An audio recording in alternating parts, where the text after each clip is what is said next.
elementos históricos que motivaron la creación de la Fundación Esposos Rodríguez en el marco del 55 aniversario luctuoso del general Abelardo L. Rodríguez.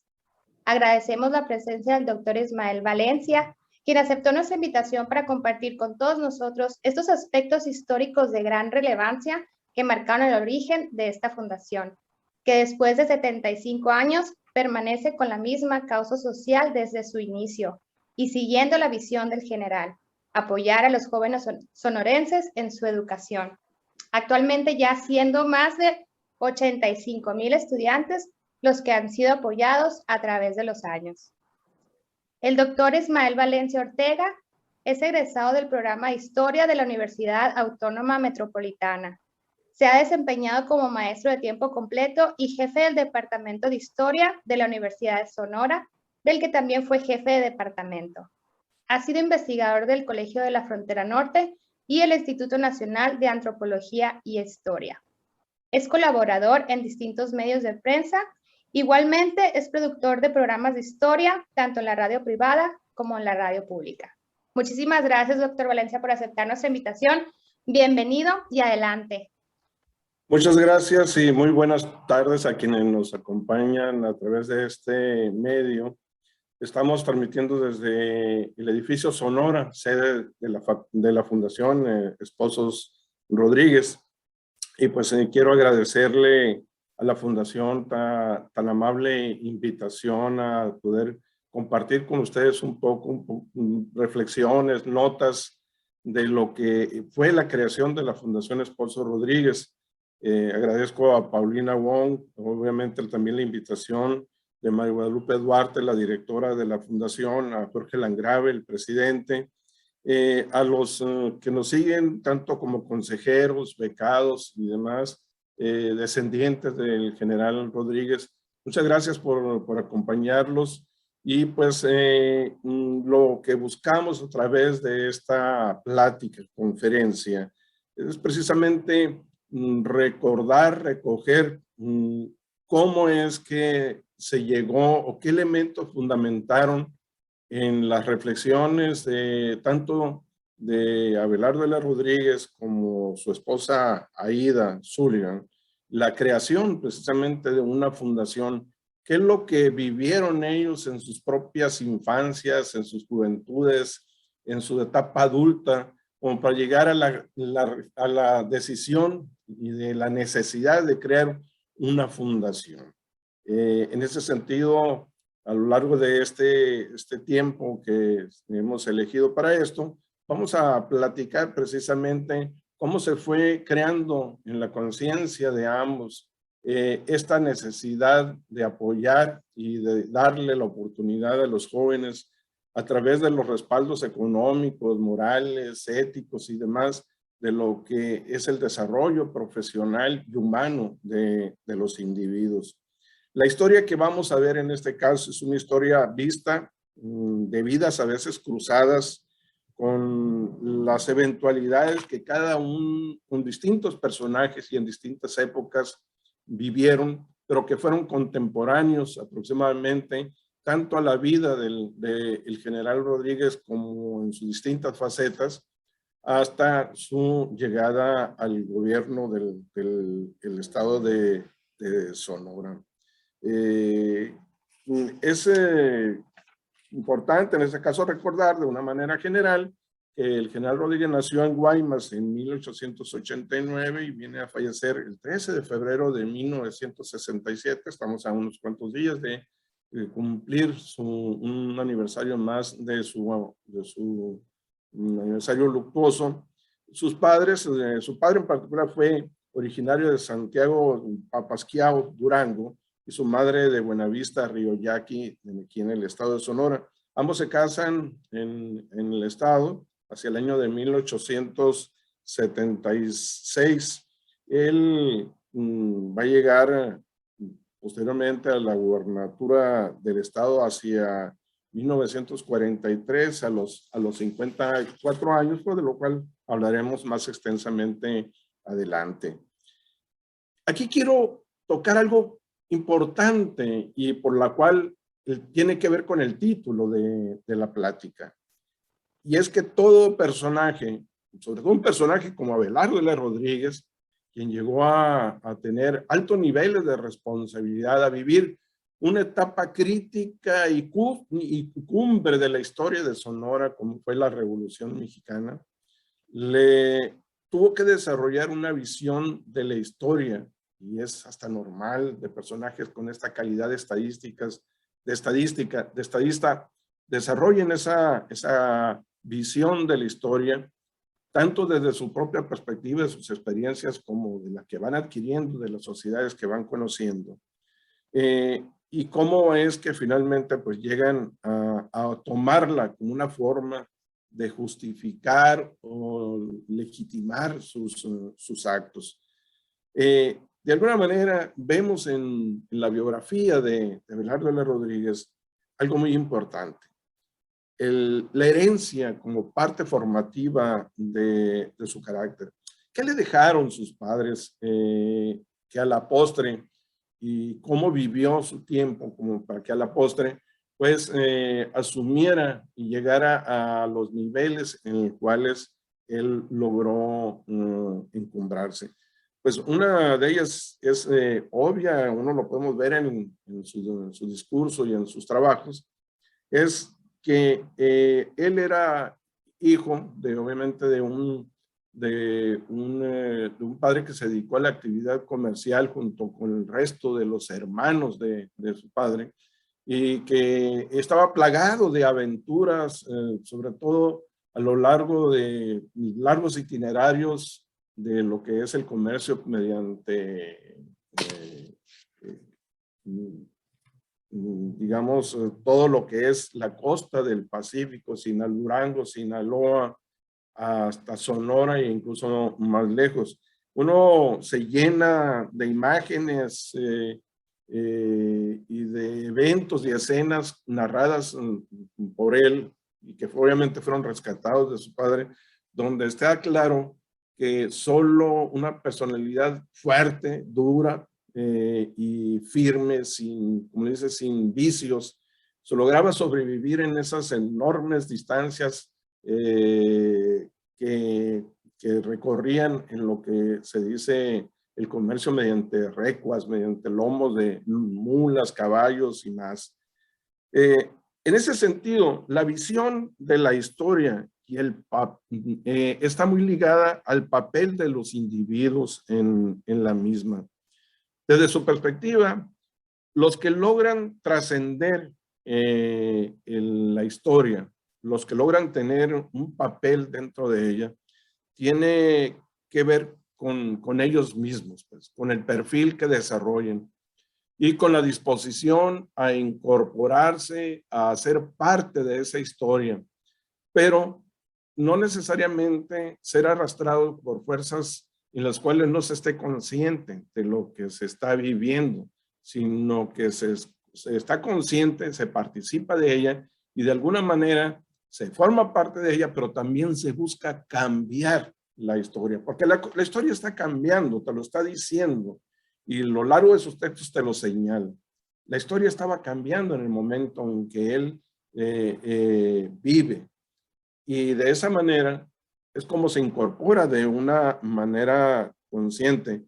En ese sentido, pues todo líder con las dimensiones como la de Abelardo L. Rodríguez busca crear un marco histórico en el que se justifiquen o legitimen sus actos y sus decisiones, para bien o para mal, para cambiar o simple y sencillamente para seguir el curso que la historia te está dictando.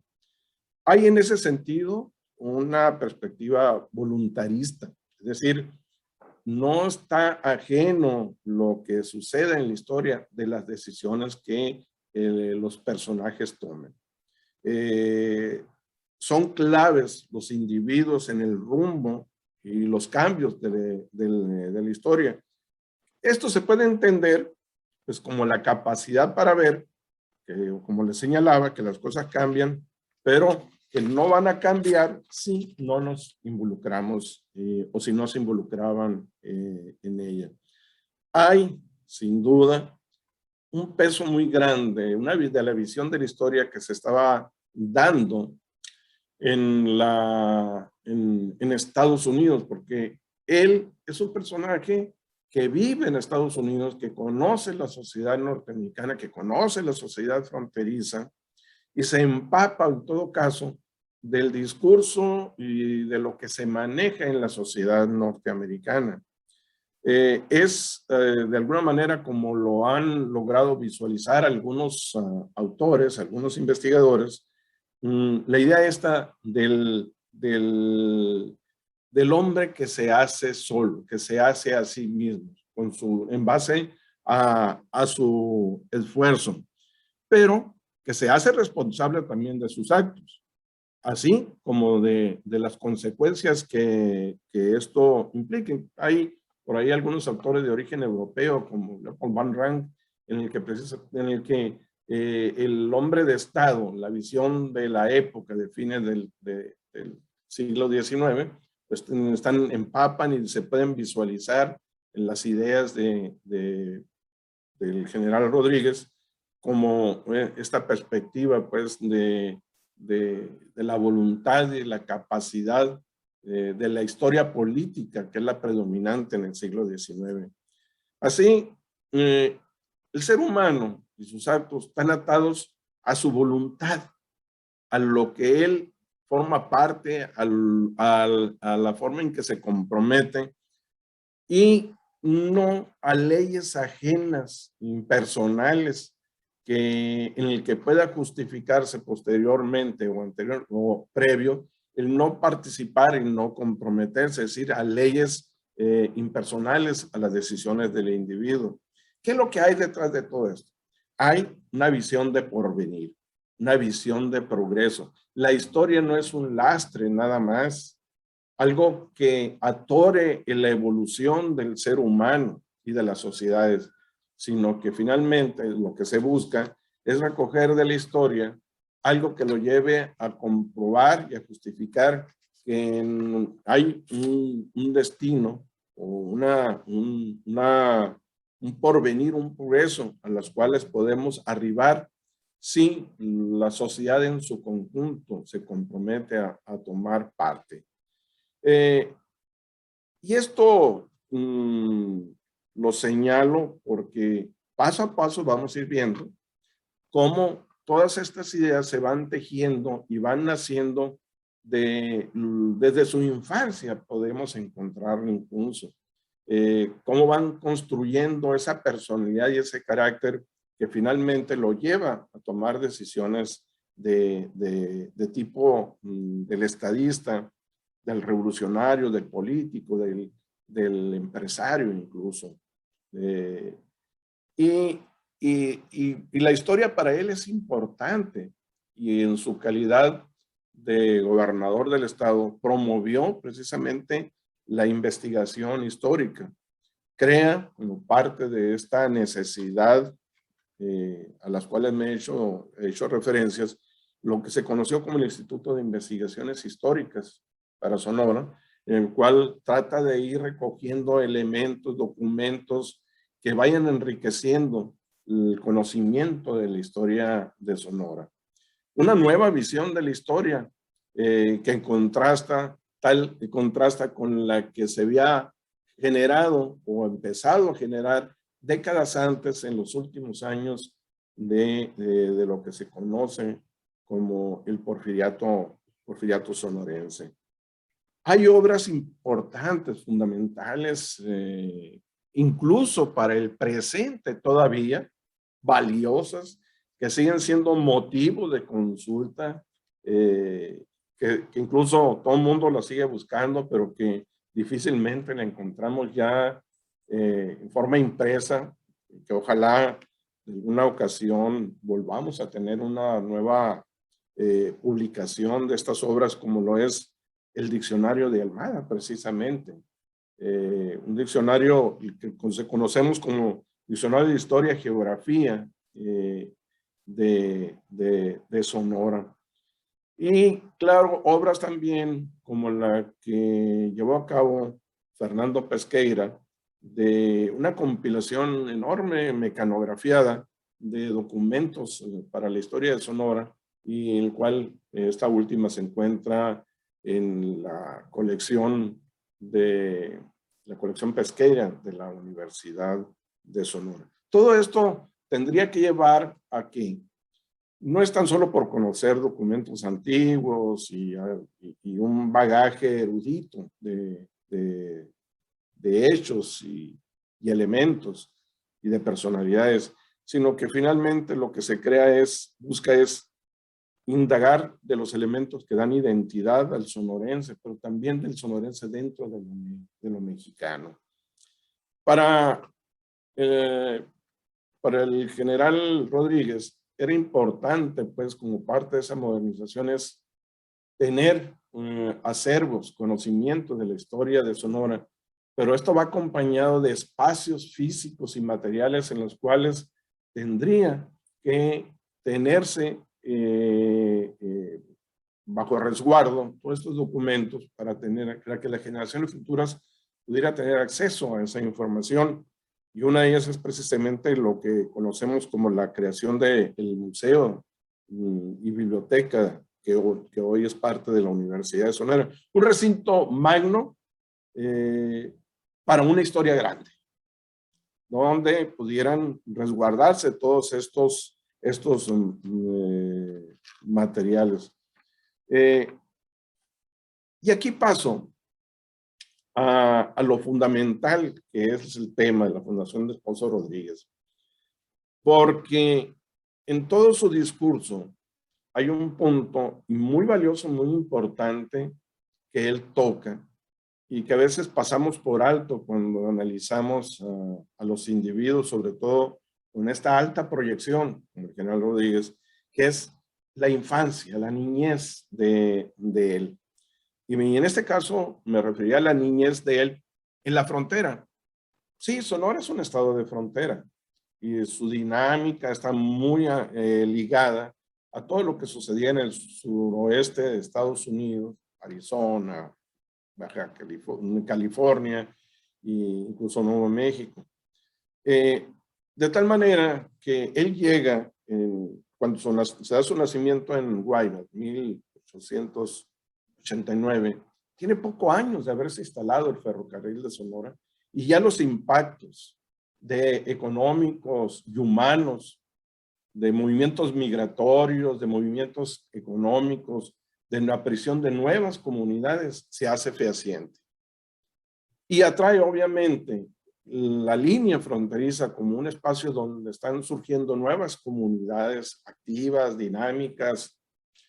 Atrae a muchos individuos de varios puntos de la República, pero sobre todo de Sonora. Y Guaymas es un ejemplo. Él, su padre y su familia son trasladados a Nogales, en el cual se van a instalar y prácticamente de ahí van a ser lo que yo le llamaría esa personalidad fronteriza de parte del general Rodríguez. Curiosamente, una de las cosas que observa él es que en Nogales y todos los pueblos fronterizos, mineros y demás, tienen un enorme crecimiento, pero ese crecimiento de población en todo el estado y en la línea fronteriza exhibe la carencia de muchas cosas. Desde la falta de cuerpos disciplinarios, de instalaciones disciplinarias, incluso de abastecimiento y de atención de servicios básicos como la educación. Nogales, hacia estos años, hay una verdadera urgencia por instalar escuelas en Nogales.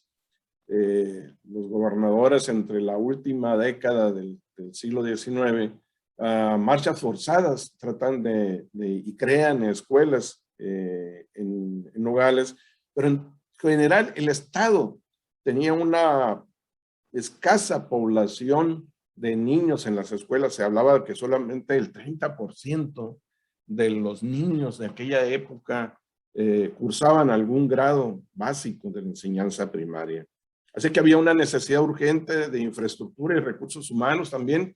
Se buscaban maestros de todas partes, e incluso algunos se habilitaban como tal, aunque no tuvieran la formación, pero fue parte pues, de esta sociedad de las cuales hago alusión, de una sociedad muy cambiante, en la que para finales del siglo se encuentra el niño Abelardo Rodríguez, se encuentra ya en aulas, y que él mismo se caracteriza como un aguerrido chico, como todos los demás.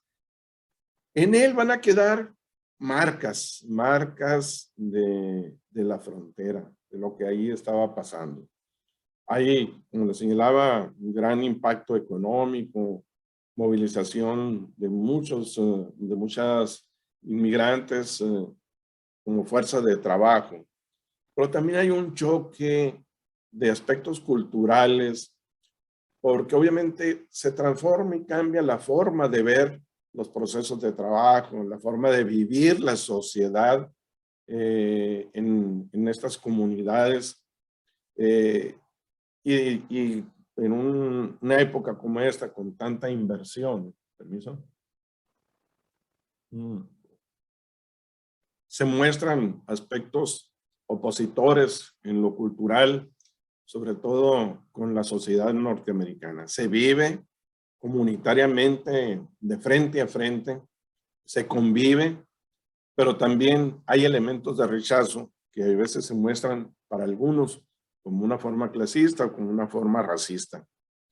Generan sin duda en los individuos de aquella época lesiones físicas, pero también espirituales, también en el cuales van quedando marcas, a veces rencores de los individuos que a la postre van a tener sus consecuencias. Hay por allí un pasaje del general Rodríguez, en su caso, de cuando es un niño, que sus padres durante los periodos de vacacionales de las escuelas mexicanas lo enviaban a estudiar a Nogales, Arizona. Y el pasaje es realmente inquietante cuando es víctima de dos muchachos norteamericanos y que lo lesionan con heridas punzocortantes. Se quedó muy marcado en él ese pasaje, y desde esa infancia él mismo lo dice, que se va a preparar para la venganza. Obviamente la venganza es irracional, y las venganzas a veces al tiempo logran calmarse con las experiencias y los aprendizajes. Es el caso de él, ¿no? Es el caso de él que se prepara, pero se prepara de una manera muy especial. Prepara su cuerpo, prepara su físico, se decide a prepararse en términos de aprendizaje de los deportes. Él fue un excelente deportista, beisbolista propio de la cultura norteamericana, le gustaba el box, el pugilato y otros más. Y de hecho, esto lo empieza en Nogales, pero donde concluye su formación y aprendizaje, creo que espiritual como también físico, hasta su madurez, ya saliendo de su adolescencia, a los 17 años, en Cananea, y es donde él decide que ya está listo para cobrarse la venganza. Su sorpresa va a ser que cuando él se dirige y a Nogales para ese fin, encuentra con que uno de los que habían abusado de él de esa manera, lo habían lesionado, pues ya había fallecido, y el otro ya no vivía en la ciudad de Nogales. Posteriormente se encuentra uno de ellos, pero él ya su espíritu está relajado, calmado, ya la idea de la venganza ha desaparecido, y ya está pensando obviamente como un individuo cuya historia va a mejores cosas que los aspectos meramente personales. Quisiera aquí también señalar, dado que hago mención de él como un personaje de frontera, que los liderazgos sonorenses de la revolución, 4 presidentes de la República, como lo fueron Adolfo de la Huerta, Álvaro Obregón, Plutarco Elías Calles y él mismo, son, sí, del estado de Sonora, un estado fronterizo, pero los dos presidentes y cuyas amistades son muy cercanas son precisamente la de Plutarco Elías Calles y Abelardo L. Rodríguez. Adolfo de la Huerta no tenía muy buena opinión de los fronterizos, es lo curioso. Él siempre como porteño, incluso como diplomático, incluso haber vivido en Estados Unidos como embajador, no tenía muy buena opinión de los habitantes de la zona fronteriza. Bueno, y aquí hay un punto de valor e importancia. Cuando ese niño, a la par que ese niño que sufre las consecuencias de lo que se vive en la frontera, hay algo general para todos los niños de la época. De alguna manera, los niños de las otras, el resto del país, del estado, perdón, comparten algo de esos sufrimientos o, en este caso, daños de los entornos sociales y culturales que estaban viviendo.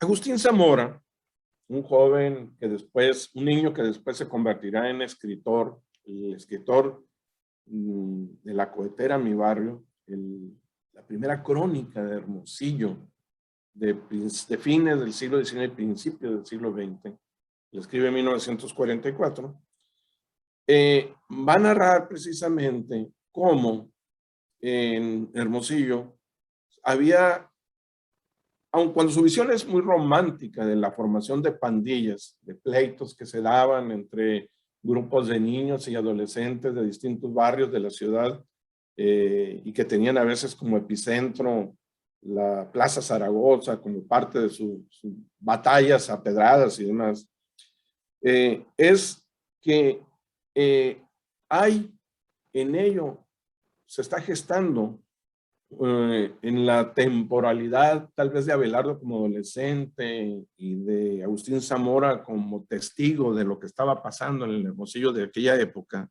del principio del siglo XX, pues está viendo que de ahí posteriormente salen líderes de la revolución, que se incorporan precisamente a la parte cruel y difícil que son la parte militar de la Revolución Mexicana. Podría decir que a su manera, porque además Zamora narra con mucha fijeza los abusos contra las comunidades, contra los niños yaquis, y comparte en ese sentido algo. La preparación física de Abelardo L. Rodríguez, esa preparación, su capacidad para convertirse en defensor contra los abusos físicos de otros más grandes, o incluso del poder a la postre, pues refleja precisamente que hay un encuentro de muchos niños de la sociedad hacia un futuro de lo que va a ser la revolución posteriormente. Él es un defensor de otros niños y lo señala claramente de que a menudo eran defensas que él hacía a otros niños a punta con el puño, y cómo su mamá tenía que resolver constantemente sus ropas desgarradas, sus heridas, pero él se convirtió en ese sentido en un defensor, y que incluso las pocas ganancias que tenía por ahí de algunas cosas que hacía, pues las compartía con sus compañeros de andanzas y de época. Es decir, una filantropía que se encuentra en sus orígenes. Bueno, ¿y qué pasa con los niños de Abelardo? ¿Cuáles son los niños que va a encontrar Abelardo L. Rodríguez al llegar al estado de Sonora? Pues así como aquellos niños de 1911, y aquí voy a retomar un poco la idea, es que en plena Revolución Maderista incluso hubo un empresario que buscaba a muchachos que quisieran trabajar y la carta que envía al gobierno del estado y a la presidencia municipal dice que los niños, había muchos niños en los distintos barrios que ni estudiaban ni trabajaban. Los niños de nuestra época.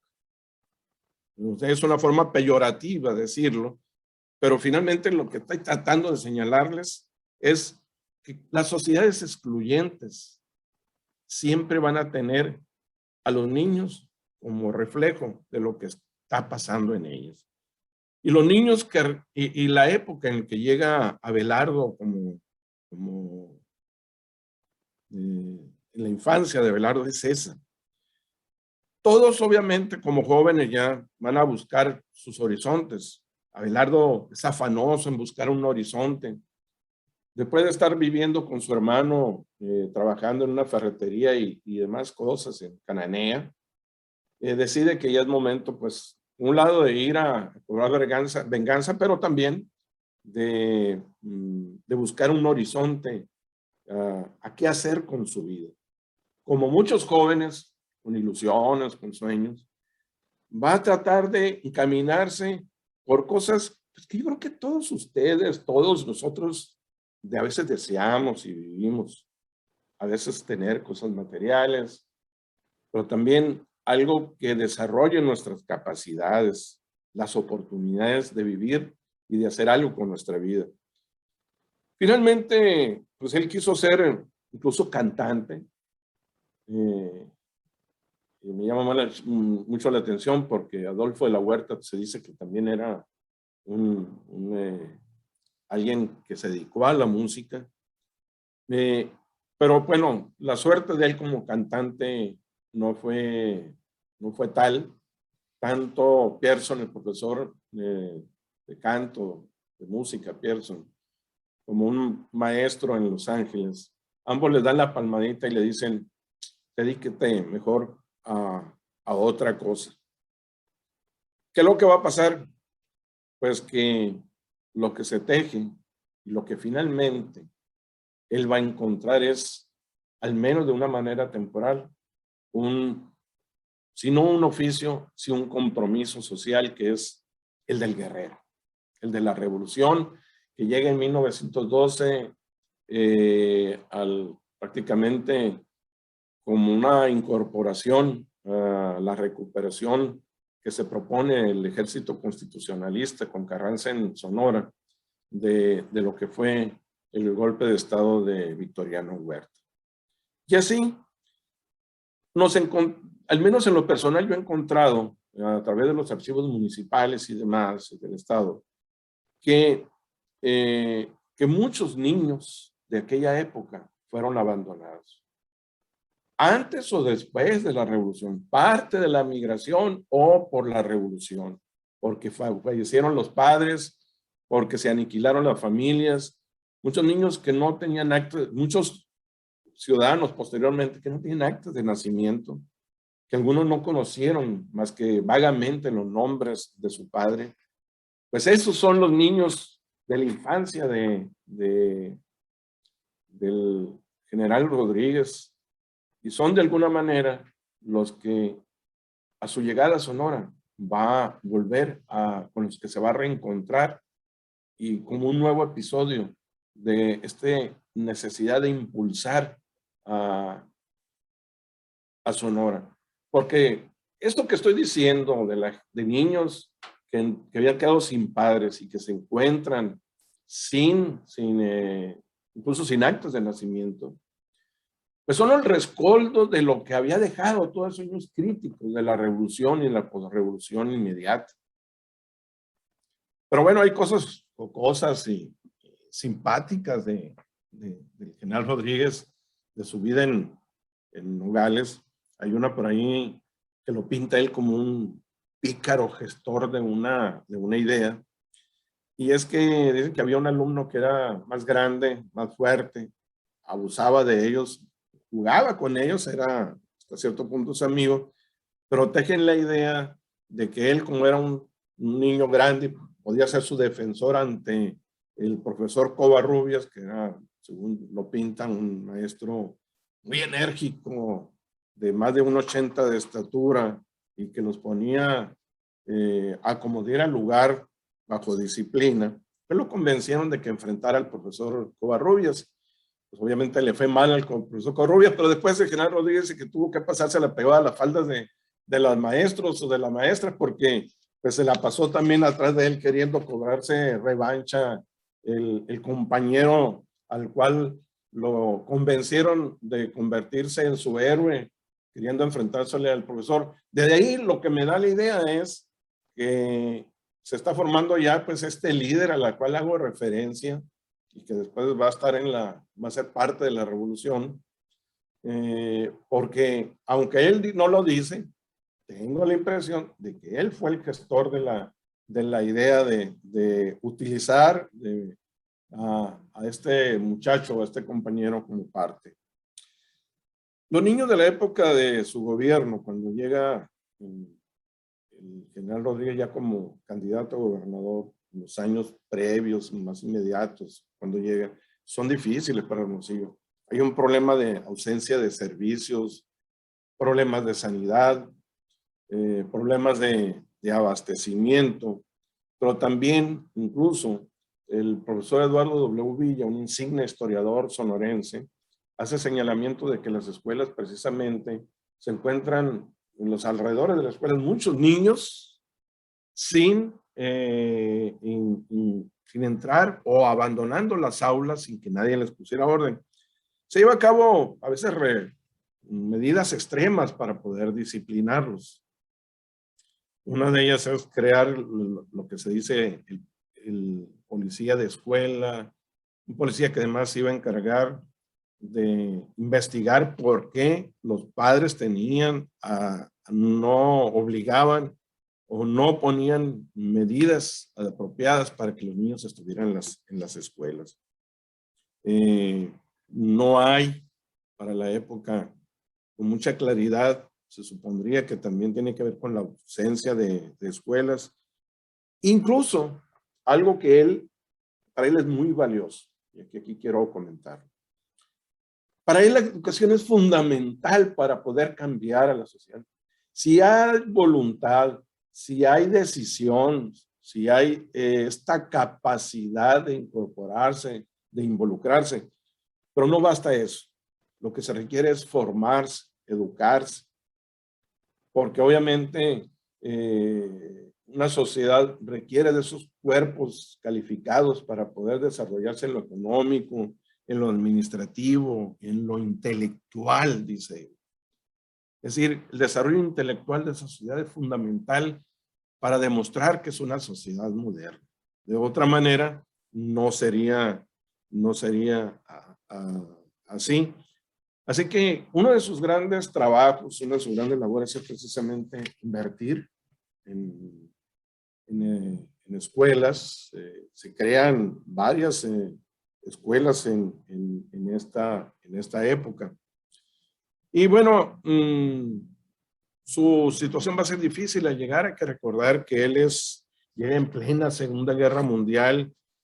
Hay mucha carencia de recursos económicos, prácticamente muchos recursos se van hacia las necesidades de la defensa del país, pero bueno, también hay oportunidades y él los recupera y los impulsa de organización empresarial para abastecer las necesidades de Estados Unidos. La personalidad en el sentido del general Rodríguez es silencioso, reservado, escueto, muy diplomático y político. Es decir, no saldrá de él una palabra de más porque está buscando precisamente resarcir los tejidos dañados que habían dejado las décadas anteriores. Es un creador de instituciones, empresario, el cual incluso en otra ocasión ya he hablado de eso. Un militar que supo estar en batallas claves importantes. Una de ellas fue la recuperación de Baja California, con el cual se convirtió durante varios años en gobernador y jefe político del estado de Baja California. Su función como administrador público, pues estuvo ligado a la Secretaría de Pesca, a la Secretaría de la Defensa Nacional, fue creador de instituciones como Nacional Financiera y Petromex, como empresario de bancos, de empresas pesqueras, en fin, una dinámica enorme para tratar de construir y cambiar desde la perspectiva de él, la del empresario y de la vida económica. ¿Por qué tomamos esto como experiencia acumulada? ¿Por qué hacemos mención lo que tiene que ver con la Fundación Esposos Rodríguez y su creación? Porque finalmente ese tejido que logra resarcir, esa relación, esa capacidad de gestión que tiene y esa resarcir el tejido conflictuado que había dejado los años de la revolución, como parte precisamente de conseguir de todos ellos recursos con los cuales la filantropía de él, esta faceta filantrópica de él como de su esposa Aida, va a lograr consolidarse. Es decir, desde su perspectiva, había que conseguir los recursos económicos para poderle darle viabilidad al proyecto de las fundaciones y de otros capítulos de apoyo a los sectores trabajadores. Desde la perspectiva mía hay una racionalidad empresarial la que le tratan de dar a la creación de la Fundación Esposos Rodríguez. ¿Por qué? Porque en una generosidad, y aunque existan capitales, aunque exista buena voluntad, si no tiene una racionalidad administrativa, la Fundación Esposos Rodríguez no hubiese logrado consolidarse como lo hace hasta el presente. Y eso porque hay varios ejercicios y ejemplos previos de la filantropía del siglo XIX, donde básicamente la filantropía se dedicaba a veces digamos, a gente, a benefactores que apoyaban a sus pueblos en concreto. Básicamente a su patria chica. Y era un hospital, a veces era una escuela. La generosidad en ese sentido se cerraba a sus comunidades, pero la filantropía de ellos es totalmente distinta. Busca ir más allá de una comunidad como la de Hermosillo. Piensa en los niños o en los jóvenes, en las necesidades que tiene el Estado y de apoyar a los jóvenes de todo el Estado e incluso de otras partes. En pocas palabras, una filantropía sustentable y duradera, con muchos más aspectos en los cuales ellos invierten y colaboran, como lo que fue la creación del asilo para las enfermedades pulmonares, para la tuberculosis, y obviamente todos aquellos tejidos y apoyos y relaciones en los cuales se involucra con otros empresarios, pues los compromete a aquellos empresarios a apoyarlo también en estas labores filantrópicas. La Fundación Esposos Rodríguez finalmente se crea en 1947 y se va a reunir al final, hasta el año de 1948, un total de 2,5 millones de pesos, hasta donde 2,600,000 pesos. Se fundó el 1 de enero de 1946. Aquí su primer presidente fue Alberto Gutiérrez, y el profesor Alberto Gutiérrez, y pues obviamente fue dedicado a formar recursos humanos, profesionales, pero sobre todo formar mejores individuos. Por ahí había la discusión de que en su época, en aquellos años, cuando se celebraban las reuniones, cuál iba a ser el año de celebrar la fundación de la Fundación Esposos Rodríguez. Uno decían que la edad de nacimiento de él o de ella. Finalmente, de manera salomónica, llegaron a la conclusión de que había que celebrarlo el día en que ellos se casaron, alrededor del año 1924, si mal no me equivoco, espero me aclaren.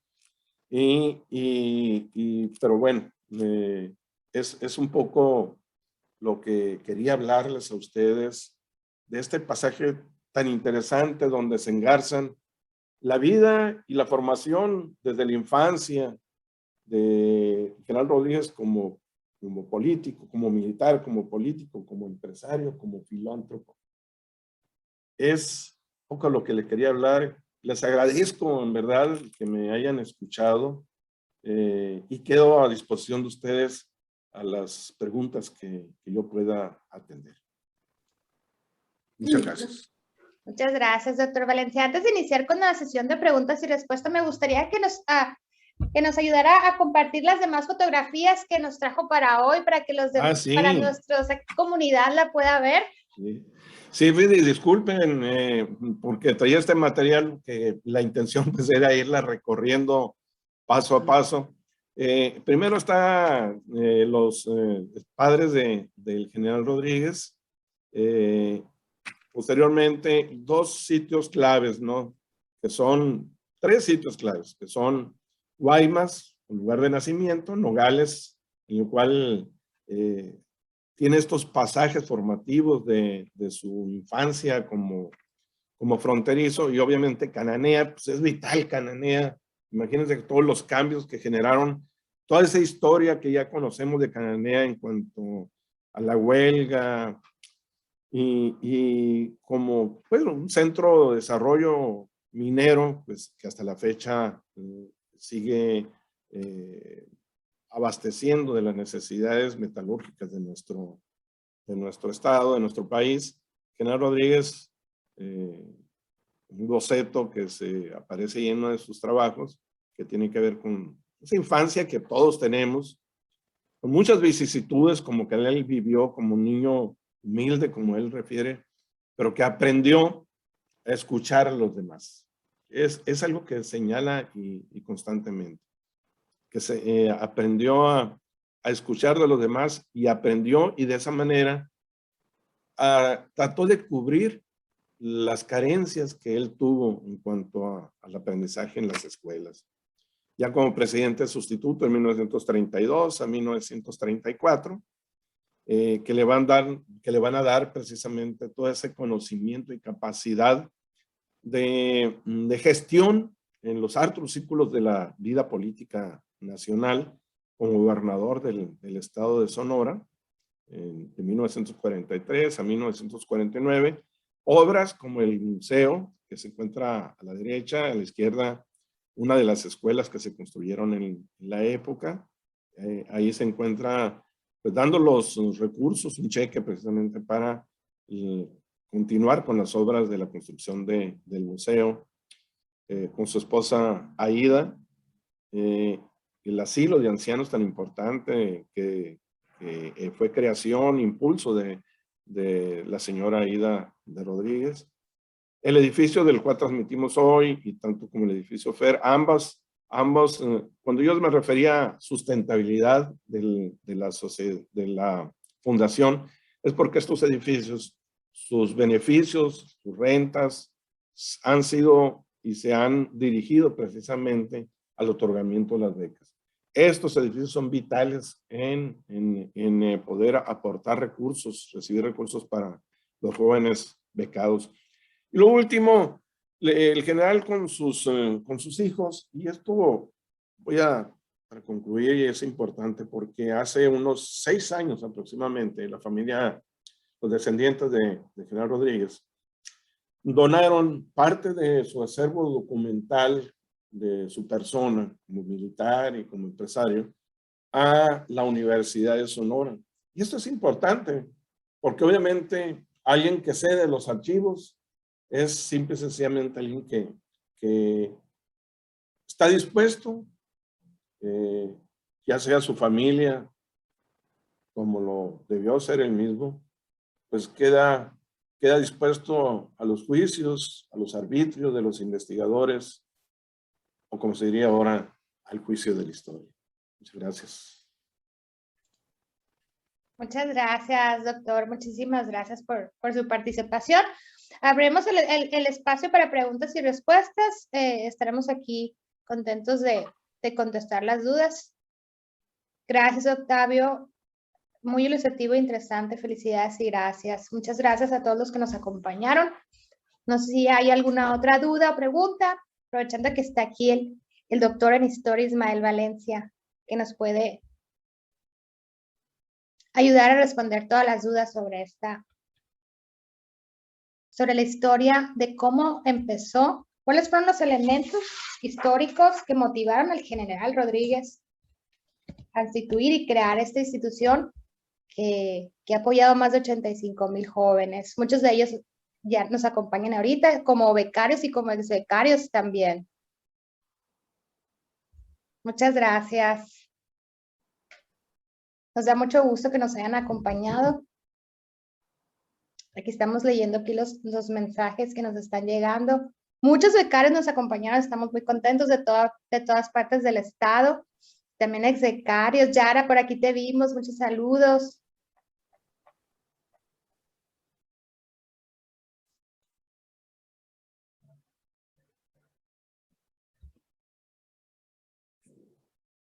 Muy bien, no sé si hay alguna duda o pregunta. Muchas gracias por la plática, me gustó mucho, muy buena plática, muchas gracias. Muy interesante la historia del general, así es. Igual les comentamos que esta plática la vamos a editar y la vamos a subir a nuestro canal de YouTube para que esté a disposición de todos los que la quieran poder volver a ver. Con mucho gusto vamos a publicarla para todos ustedes en nuestro canal de YouTube de Fundación Esposos Rodríguez. Saludos, maestro. Mariel Carmen le manda saludos, maestro. No, muchas gracias, Carmen. Mi alumna.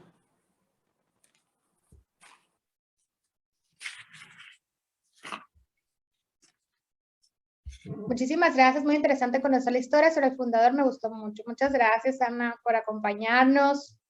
Muy enriquecedora, Miriam. Perfecto. Bueno, damos entonces concluida esta conferencia en línea.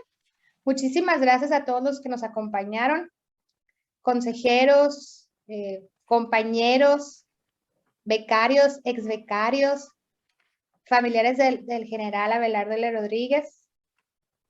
Muchísimas gracias a todos por acompañarnos este día de hoy. Mire, aquí hay una pregunta. Desde el punto, doctor Valencia, desde el punto de vista histórico, ¿cuál fue el factor más influyente para la postura e ideología del fundador? Sí, yo pienso que cuando uno revisa el relato del general Rodríguez, pues tiene que ver precisamente con esta etapa de vida que tuvo en la sociedad norteamericana. El haber conocido la sociedad norteamericana, toda esta racionalidad con la cual se manejan incluso los norteamericanos, en su vida cotidiana, pero también en lo que es la actividad económica, pues es importante, es fundamental, pues, y es propia de él y de otros personajes que también coinciden en su época y con sus compromisos con la revolución, con esta visión, ¿no? Ideológicamente, no es que sea norteamericano, sino que recoge elementos de la vida norteamericana. Esta idea de la voluntad del individuo para conseguir las cosas de persistencia es fundamental en esta visión ideológica. Por eso es que son personajes que saben aprovechar e incluso negociar en su vida política con los grupos de poder en Estados Unidos.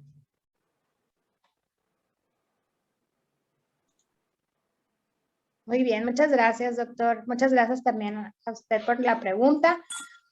Ana Borbón nos comparte una frase que dice: no existen hombres sin errores, sin pecados y sin defectos, y nadie debe aprovecharse de lo malo de la vida de los demás para enaltecer o destacar virtudes propias. Abelardo L. Rodríguez.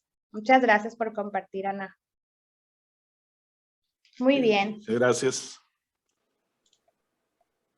Bueno, muchísimas gracias, doctor Valencia, por aceptar nuestra invitación a esta conferencia. Agradecemos muchísimo por el habernos acompañado y compartido con nosotros todos esos detalles tan interesantes que dieron inicio a esta institución que tanto ha apoyado y seguirá apoyando a jóvenes estudiantes sonorenses. No, gracias a ustedes. Muchas gracias a ustedes. Muchas gracias, doctor. Muchas gracias a todos por acompañarnos y que tengan muy buenas tardes a todos.